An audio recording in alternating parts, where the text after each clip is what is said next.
The first true colony among the stars may not rise on alien soil, but on a ship that never stops being home. Humanity has dreamed of going to the stars for centuries. It's in our myths, our stories, our science fiction. The stars are always there, calling to us, reminders that Earth is not the whole story. For generations, we've imagined grand armadas of colony ships setting out to populate strange new worlds, or settlers stepping onto alien soil under the light of a foreign sun. But our first real interstellar colony may not look anything like that. In fact, the earliest attempts may not even involve a planet at all. Instead of terraforming alien landscapes or raising domes on hostile ground, our first true settlement could be an artificial habitat, a self-contained island in space, designed to work anywhere where there's sunlight or uranium to keep the lights on. And while that might not sound as romantic as setting foot on Earth 2, it's far more practical, and practicality tends to win out when survival is on the line. Indeed, the first habitat in the new solar system is likely to be the actual ship that the colonists travel there on. As for any voyages of decades, you basically need a habitat at least as stable and complete as any domed base you would set upon arrival. Most likely, you park that ship in orbit, and most folks live on it for the first decade after arrival too, and you probably keep it around as your primary space habitat and important cultural museum later on. I emphasize decades of journey because not only do I see no realistic scenario for faster light travel, but I don't see too many options for even near light travel, especially for a pioneer ship. Even if we get fusion working, it tends to top out about 10 to 12% of light speed and maybe even less, while the high end for fission-based systems tends to be 5% and maybe even as low as 1%. I am pretty confident we can do at least 1%, though scenarios for interstellar travel at about that speed or lower are what we call colonizing the galaxy, rather than colonizing, as you're looking at centuries to the nearest star, and even at 10% of light speed, which is probably very optimistic for our first interstellar mission, you're looking at 43 years just to the nearest star, Proxima Centauri. So again, you need a habitat that you can keep going for decades of travel time, not just with packaged supplies, but also entertainment and recreational facilities. And unlike the Moon or Mars, we take for granted that the first manned mission is also the first settlement mission, as the trip is simply so long, you almost have to colonize, plus you need some way of refueling to come home. All that said, we shouldn't discount the other classic Ark ship fantasies. Cryogenic suspension, for instance, is one of the most widely speculated methods of transporting settlers across the stars. Of course, it comes with its own pitfalls, as will some other methods we'll look at today like cloning or digital mind transfer. Whether we're building habitats or sending freezer caravans, the details matter, and they're a lot trickier than Hollywood likes to show. This is a pretty lengthy topic, indeed we have an entire series of episodes devoted to the topic, but even skimming much of the material, we're still going to be here for a while, so grab a drink and a snack, and let's consider our first interstellar colony mission. What counts as an interstellar colony? So let's start with definitions. What exactly do we mean by an interstellar colony? To qualify, it has to be outside the solar system, not just a distant outpost in the Kuiper Belt. But even here, the boundary gets fuzzy. The first steps towards interstellar settlement might not involve another star at all, but the vast reaches of the Oort cloud. At tens of thousands of astronomical units out, you're technically beyond the sun's main gravitational influence, the Hill sphere. That's interstellar in a loose sense, but hardly the kind of new world we picture in science fiction. We might have to use this approach if we can't build true interstellar craft, what we call colonization, where instead of one big leap, humanity inches outward bit by bit, first to Kuiper Belt objects, then the Oort cloud, then to rogue planets, interstellar comets, before ever reaching Alpha Centauri. Exploration missions don't count as colonies either. Sending a probe or even a crude scientific mission is not the same as establishing a permanent settlement. Incidentally, in this and other episodes, you often hear me use manned mission instead of crewed mission, and that dates back to us using crewed to include non-humans, intelligence like human-level AI or uplifted and engineered animals. We use man to imply a human crew, and needless to say we assume a settlement mission includes a roughly equal number of men and women, and probably children too. Though you do have options with technology for things like single-gender or non-gender colonies, or ones made of uplifted animals, super chimps, or AI. Technology opens doors, and with billions and billions of worlds to settle, some are likely to be rather strange ones to us. We would not expect that with this first colony mission. we would expect it to be a big prestige effort and simultaneously massively funded and done on a shoestring budget, because it is Mission 1. Regardless, some things have to be present here, and a colony requires continuity, families, generations, schools, economies, and a community identity. That's very different from a science station or even a mining outpost.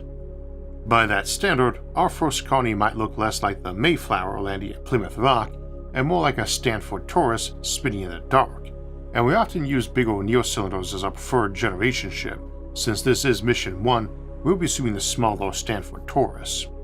The Stanford Taurus, first proposed in the 1970s, is a donut-shaped rotating habitat a couple of kilometers wide, designed to house about 10,000 people in Earth-like gravity.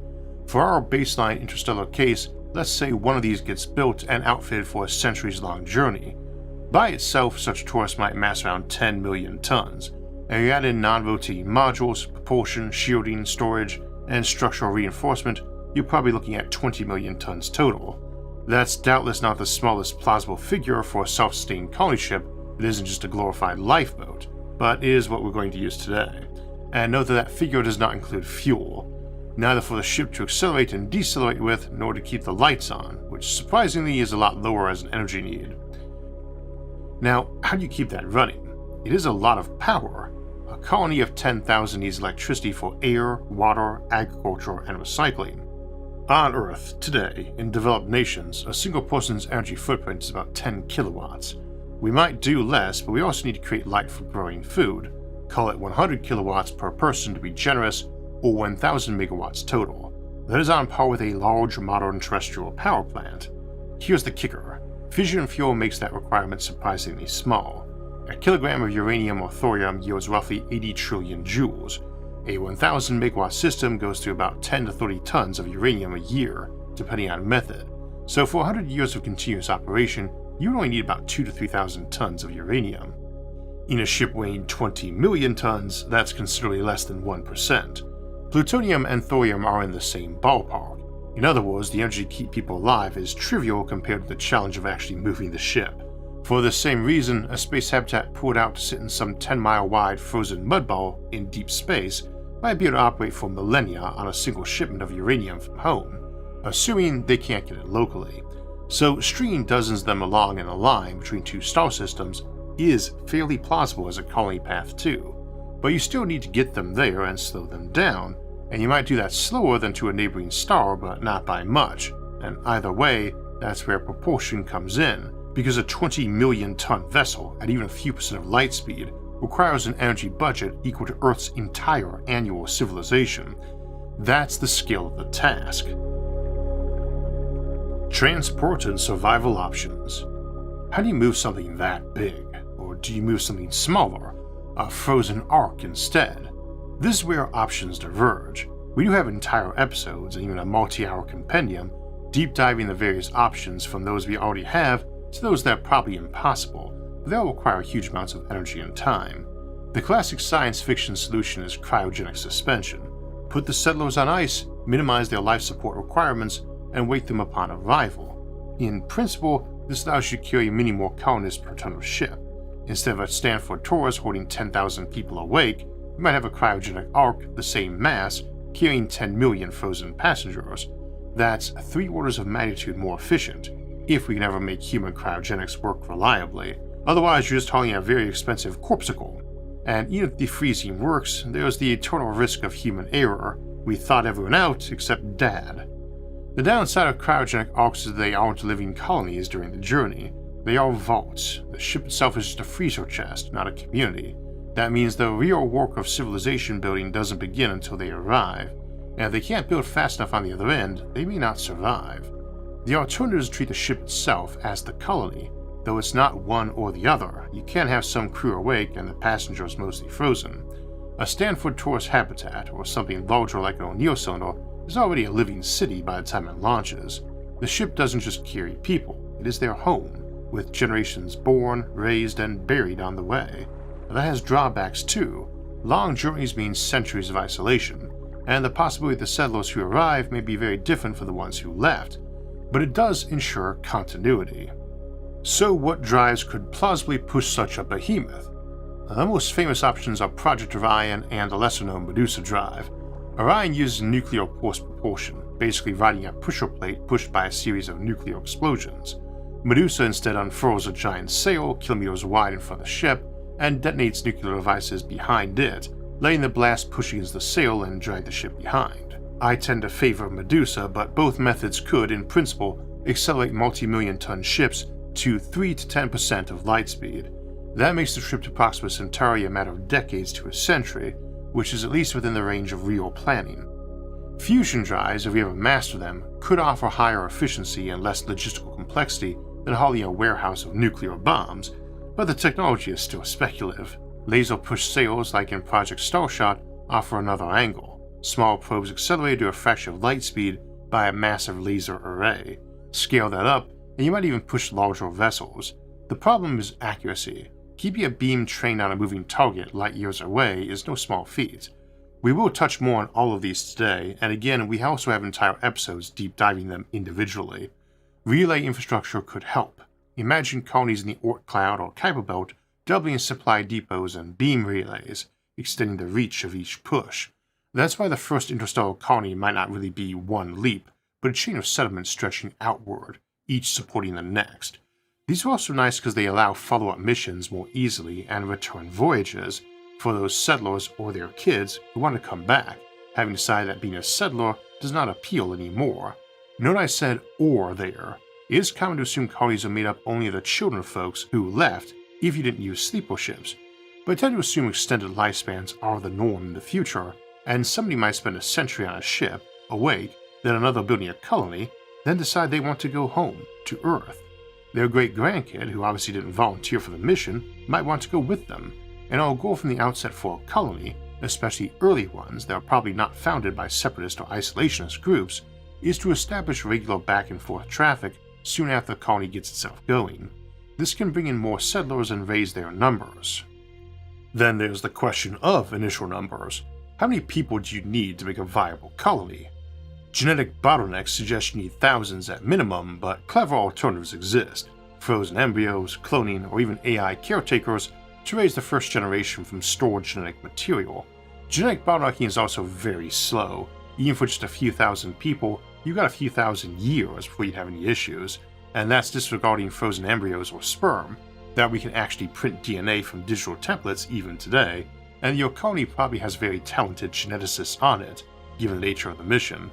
But even if you assumed only 1 in 10 women ever felt like having a single kid from a sperm bank or DNA archive, you're pretty much set even if nobody ever migrates from Earth or another colony, which they probably will and which we'll discuss toward the end. Even higher tech options exist too. The colony might not even start with adults at all, but with children grown and educated en route by machine nannies, or digital colonists uploaded into AI substrates until biology can catch up. In short, the survival problem is not just about moving mass, but also about moving civilization. Whether that means millions of cryo passengers, a flying tourist city, or something stranger, the challenge isn't just proportional power, it's making sure that when you arrive, you don't just have people, but society ready to endure. Now the next question is where to go. The nearby candidates. When we start talking about humanity's first steps to another star, the obvious place to begin with is with our neighbors, the stars next door, close enough that even our clunky prototype starships might reach them in a human lifetime. Should we luck out and get something like a wormhole network, it might be the first stars we colonize will be on the other side of the galaxy, or even different ones. But for now, let's assume the closest. As you probably know, the nearest is the Alpha Centauri system, but specifically Proxima Centauri, just 4.24 light years away. Indeed, there's a decent chance Proxima Centauri is a completely different system and not part of Alpha Centauri. So we will treat them separately today, though their relative proximity cannot be ignored as an asset either. Emphasis on relative because the distance between the primary Alpha Centauri binary stars and distant Proxima is 13,000 AU, a fifth of a light year, or a few hundred times further than it is to Pluto. Proxima may be a dim red star, but it is closest to us and has a lot going for it. It already has a confirmed planet, Proxima b, that sits in its so-called habitable zone. That sounds great, until you remember that Proxima is a flare star, blasting out radiation storms that could strip away atmospheres faster than you can say SPF 1 million. Proxima b is also tidally locked, which means one side roasts while the other freezes. We have talked about settling it before, and this would generally mean either eventually deploying orbital shades and mirrors, and probably a magnetic deflector at its L1 Lagrange point, or treating it as a resource site for building space habitats. If it has an atmosphere, it might carry warmth around to both sides, but odds are it's been eroded away long ago. Still, even if Proxima B is a dud, Proxima also has other companions, Proxima C and D, one a super-Earth, the other sub-Earth size, that might offer something useful, if not for colonization, at least for outposts or mining bases. Next up is the system most science fiction writers love, Alpha Centauri A and B, our nearest sun-like stars. A binary system can make things complicated. Two suns tugging at you means orbital stability is a trickier business, but it also means interesting calendars and skies with two suns sitting on the horizon, which makes every colony sunset look like it belongs in Star Wars. Both A and B should have habitable zones wide enough for Earth-like planets, and have had candidate signs for worlds there before, including the ones we dubbed Aurora and Boreas.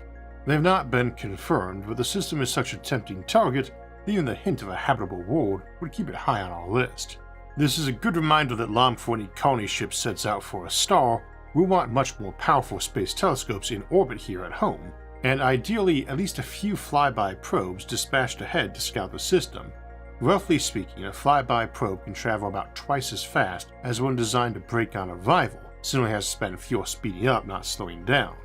The trade-off is that you don't get much science time when you're screaming through a system at 10% of light speed, and you certainly would not be making graceful loops around planets to slingshot for more passes. At those speeds, about the only thing you can sling past is another star. We've got a whole episode on interstellar probes that digs into that. The neat thing about flybys is they don't necessarily need any onboard fuel at all. You can shove them up to speed from a giant beaming array here in our own system. That's the idea behind Project Starshot. The idea predates that, and we've talked about moving ships that way too, and we will return to it later today, but Project Starshot offers us a realistic chance with modern tech and abilities to send an actual flyby probe, albeit a very tiny one, to another system. I once had the chance to chat with its executive director, the legendary Pete Worden, about just that. I worried he might frown at my half-joking suggestion that you get better data on exoplanet by sending two probes in tandem, one to smack into the planet at relativistic speed, and the other to run spectroscopy on the plume of debris. To my surprise, he just nodded and said it was already on the table. Needless to say, that's not something you'd ever want to try on a world that might host life, let alone intelligent life. It's a rather aggressive way to say hello. But for dead rocks, moons, or asteroids, even our own system, it could be a very handy trick. It's also worth noting there are a lot more candidates not too much further off than Alpha Centauri, which might be better, and as an example there's Bernard's star, just under 6 light-years away. It's another red dwarf, older and dimmer than Proxima, and while it doesn't have any confirmed habitable planets, there's evidence for a super-Earth in orbit. In some ways that makes it a good comparison case. If Proxima's planets are plagued by stellar tantrums, Bernard's might offer stability, no flaring, plenty of time for things to settle down. But stable does not mean comfortable. A red dwarf that old is faint, so its habitable zone hugs in close, and there's no guarantee any planet there has the right conditions. So those are the nearby candidates, each with its own drawbacks, each with its own allure. Proxima gives us the closest shot, Alpha Centauri offers the brightest hopes, and Bernard's star provides a quiet, if uncertain, alternative. If we're serious about planting a flag beyond Sol, one of these three will almost certainly be the first stepping stone. We'll be following this episode with a quasi-sequel to ask which might be our options beyond Alpha Centauri, but is indeed the best local candidate, especially if we include Proxima, depending on how the exoplanet situation turns out. How we might actually do it, and the challenges ahead. When we talk about founding a colony around another star, it is tempting to imagine a heroic landing on some alien Earth. In practice, the first settlers are much more likely to build in space, just as we would in our own system. The arrival ship itself may serve as the first habitat, parked in orbit and expanded with locally mined resources. Asteroids and comets in the target system provide volatiles and metals, while small moons or even Proxima B could be tapped for heavier elements. Shooting against radiation is a top priority, as is establishing robust power, reactors first, with solar mirrors or fusion plants only once industry matures. Habitats may sprout in orbit, while lava tube shelters or partially buried domes offer backup options on planetary surfaces. What matters most is not planting a flag on alien dirt, but spinning up a close-looped economy that can keep growing without constant imports. Timelines, though, are harsh.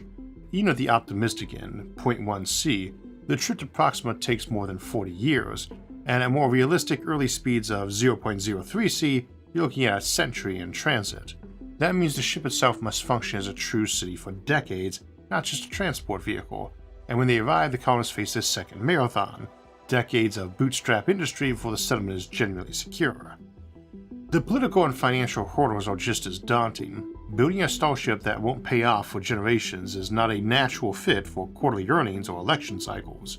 Prestige will count for a lot, being the first has always motivated exploration, but long-term stewardship will be critical, with costs spread across multiple nations or centuries of investment. The question isn't just how to get there, but how to persuade enough people back home that the effort is worth it. Population size is another hurdle. A few hundred settlers might keep machinery running, but to sustain a culture you need thousands. Fortunately, as we already noted, the genetic bottleneck problem is less dire than it first appears. Between frozen embryo banks, cloning technologies, and the ability to cryopreserve genetic samples, a small founding crew can't be backed by an immense library of potential diversity. Even so, maintaining morale, preventing factional splits, and handling the inevitable accidents will test the resilience of a pioneer society. Repairs and maintenance also loom large. A single broken reactor component or habitat crack in mid-voyage could end the mission unless redundancy is designed into every system, which is why we usually advocate for sending a colony fleet, not just a single vessel. That redundancy drives up mass, which drives up propulsion costs, which circles back to the political will to commit to such an audacious plan. In short, how we might actually do it is not about one big leap, but a series of careful overlapping safety nets. Habitats that are home from day one, power that begins with proven reactors, and genetic archives that multiply options for growth. The timelines are long, the costs staggering, and the risks enormous, but the reward is nothing less than the first outpost of humanity beyond Sol. As we look toward humanity's first true interstellar colony, we see how our future expansion will depend not only on courage, but on automation. That's the focus of my new Nebula exclusive, Autonomous Space Industry, when AI and robots run the economy. We explore how self-replicating factories could build homes, ships, and habitats faster than any human workforce ever could, the very tools that will make interstellar civilization easier to achieve. Nebula is our creator-owned streaming home for thoughtful, ambitious work, with every SFIA episode available early and ad-free, plus incredible originals from other creators. Right now, you can also watch Scav, a hilarious new docuseries from Wendover Films, following the top 3 teams during the world's biggest scavenger hunt. It's also where every episode of SFIA premieres ad-free, days before coming out on YouTube. That's just some of the amazing content available only on Nebula. Get a lifetime membership, normally $500 for just $300, by using my link go.nebula.tv/IsaacArthur, and unlock everything forever, or get an annual plan for 40% off, $36 a year. That's 12 months for the price of 7.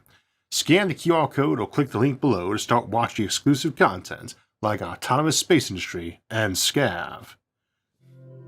Migration methods. Once a colony is established, you really have 2 options for growth. Wait for the population to increase naturally, or bring in more people through immigration. Of course, not every colony would welcome newcomers, even if they were available. Some might be separatist communities by design, others could have begun as religious or political exodus wards, where millions on Earth donated to send thousands of settlers to establish a foothold, with the intention of sending more later. But perhaps that movement dies out, or those who arrive change their perspective. Maybe rebel children overthrow their parents, or colonists decide they are now pure and want no further connection to the outside. In such cases, growth through natural reproduction becomes the only option, unless they're conquered. Even so, doubling each generation is feasible, and even doubling once a century is enough to eventually fill a planet in surprisingly short timelines. Migration might not be practical anyway. Establishing a colony costs staggering resources. With hundreds of billions of empty star systems in the galaxy, it may be cheaper to launch new missions to untouched worlds rather than to reinforce old ones that will grow in time. On the other hand, it takes less effort to send 10,000 people to an already viable world than to send 10,000 plus terraforming equipment and a Noah's Ark of plants and animals. Still, you need plenty of that infrastructure for decades or century-long journeys, unless you're frozen, so per colonist it may still be cheaper to launch fresh missions, especially once we've gained practice after the first prototype expeditions. Probably not orders of magnitude cheaper though, which leaves the question, is it better to strengthen one ward or to establish more?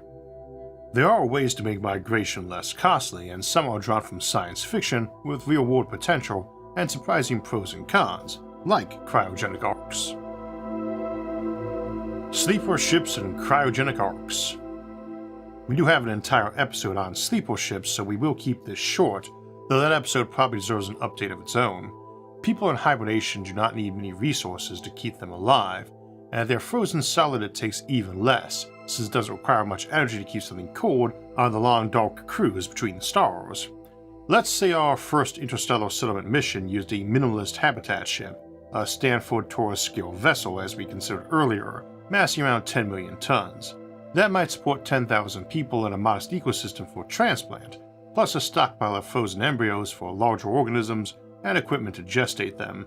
On the other hand, a frozen passenger liner could take that same 10 million tons and pack in at least one person per ton, half a dozen even, but let's keep it on the conservative side and say one per ton. That's 10 million frozen colonists, not the 10,000 that our Taurus ship carried. Of course, the Stanford Taurus is about the smallest thing we consider a viable long-term space habitat, which is why it makes sense as a baseline. A sleeper ship, though, only needs to be big enough that its shielding doesn't outweigh its payload, and the break-even point there might be well under 1 million tons. That makes it plausible to imagine multiple ships of 10,000 frozen passengers each, dispatched every 3 or 4 years after the first, allowing time for early colonists to expand agricultural capacity and infrastructure. A lot still depends on what power source you're using for life support and propulsion. As we said before, a functioning fusion reactor makes everything easier. The more powerful and compact we can make it, the faster and more efficient our ships can be. But one intriguing option for follow-up ships is to dispense with engines entirely. Interstellar Relays. As mentioned before, one way to save fuel and reach higher speeds is to your initial acceleration from a giant pushing laser or energy beam in orbit around the Sun. It's a lot harder for the first colonists to build such a system around their new star, but many components might be bootstrapped locally or sent in modular form to expand a relay grid. In time, they could not only send beams to arriving ships to slow them down, but also extend the reach of the network for later launches. The main challenge is to keep a beam precisely locked on target over vast distances. That might limit the amount of speed you can add or subtract, but even modest boosts would be hugely helpful. Suppose your ship has enough delta V to hit 5% of light speed on its own. A home-based laser relay might nudge it to 10%, after which it fires its engines to reach 15%. Near its destination, it could use the engines again to slow back to 10%, and then let the terminus relay finish the braking job. Suddenly your trip time is cut to a third of what it should have been. Those numbers are somewhat arbitrary, but here's a concrete example. Keeping a beam on a target out to 100 AU, about 14 light hours, is reasonably plausible. At 1 g of acceleration, that's about 6% of light speed. Greater ranges might be possible, but the challenge scales brutally. Every time you want to double speed, you need the beam to stay accurate 4 times further out, and the power needed to push at 1 g scales linearly with ship mass. Longer distances also mean wider beams and greater lag time for course corrections, since it takes hours for a ship to report back that it's drifting off target. One workaround is relays themselves, deep space outposts, or cloud stations, or platforms embedded in asteroids, capable of extending the beam's effective range. These could generate power locally or receive steady transmissions from the home system and focus them on passing ships. Normally, we wouldn't expect to build such a system before our first interstellar mission, but if we never crack fusion, or if Orion or Medusa drives prove harder to master or slower than we'd hoped, then suddenly relays start looking a lot more plausible, as a bridgehead, a way of spanning the void between stars one push at a time. Cloning to colonize and digital migration. Another option for spreading humanity across the stars is cloning, though in practice what we really mean is duplication more than cloning in the strict biological sense. Cloning usually means producing an identical infinite copy of an organism, while duplication might involve creating a body and imprinting a mind onto it. In the context of interstellar colonization, odds are good that almost every colony has some expertise with cloning and genetic engineering. It would be a standard part of their survival toolkit. They probably have artificial wombs for growing bigger animals that don't need lots of socializing, like a shark compared to an elephant, and may use them for growing humans too, even if just as a backup option. This is another reason why genetic bottlenecking is just not an issue. Duplication is trickier and could take several forms: growing new bodies and uploading minds into them, thawing a frozen brain and implanting into a fresh host, or housing an uploaded consciousness in an android or biodroid body. By the time we're attempting interstellar settlement, the line between human, cyborg, and AI may be blurred enough that such distinctions feel academic. A pioneer crew might include cybernetically augmented humans, full uploads, and AI overseers in engineered bodies, all working side by side. This approach becomes especially useful if interstellar colonization is driven more by automation than by raw population pressure. Not everyone wants to sign up for a centuries-long voyage, and if Earth isn't suffering a population crunch, there may be fewer willing volunteers looking for new places to live. Imagine instead that a colony ship nominally designed for 10,000 settlers is provisioned with body fabrication systems capable of producing 100,000 colonists. You recruit perhaps 200,000 volunteers on Earth, and each ship takes a random subset of those minds, digitally stored, ready to be embodied to the destination. The result is a galaxy seeded with distinct populations. After just a few decades, the difference between colonies would be striking, with each community shaped by which set of volunteers was revived, what bodies or machines they were placed into, and how they adapted to local conditions. By the second or third generation, they would be utterly dissimilar, and that divergence is the point. You achieve robust colonization not by sending out identical copies, but by ensuring each new world begins with its own unique blend of humanity. I don't think we'd go that route much. Somebody might, and it's a big galaxy with a big future ahead, but I suspect we will have plenty enough volunteers and the tech needed for life extension, freezing people, and duplicating bodies. It is all fairly parallel, so if you got one, you've probably got all of the above, or at least soon would. You might only have one technology for that first mission, and it is very likely to be very different from future missions.